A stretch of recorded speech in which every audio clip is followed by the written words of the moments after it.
Hey guys, today I'm going to show you how to remove a wiper arm on this 2007 Chevy Aveo. If this video is helpful, smash that thumbs up button, comment below, it helps out. Okay, the first thing we're going to do here is pop this cap off from the top of the wiper arm, and then we're going to take this bolt out, or this nut off right here.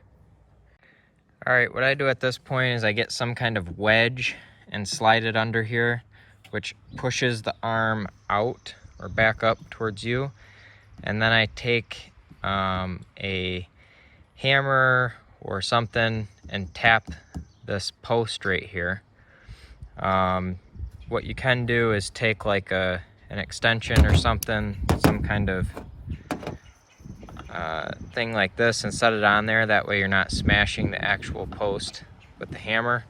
But just tap that, and that allows that to pop off.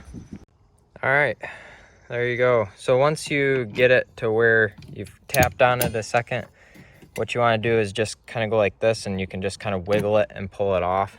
But at this point, you just put your new one back on. Make sure you get it lined up where you want it, because when you tighten that bolt down, there's little grooves and things in there to catch it, to keep it from turning on the post. But if this video is helpful, smash that thumbs up button, comment below, it helps me out. I'll have some Amazon affiliate links in the description if you want to check those out. Help support the channel, and have a good one, guys.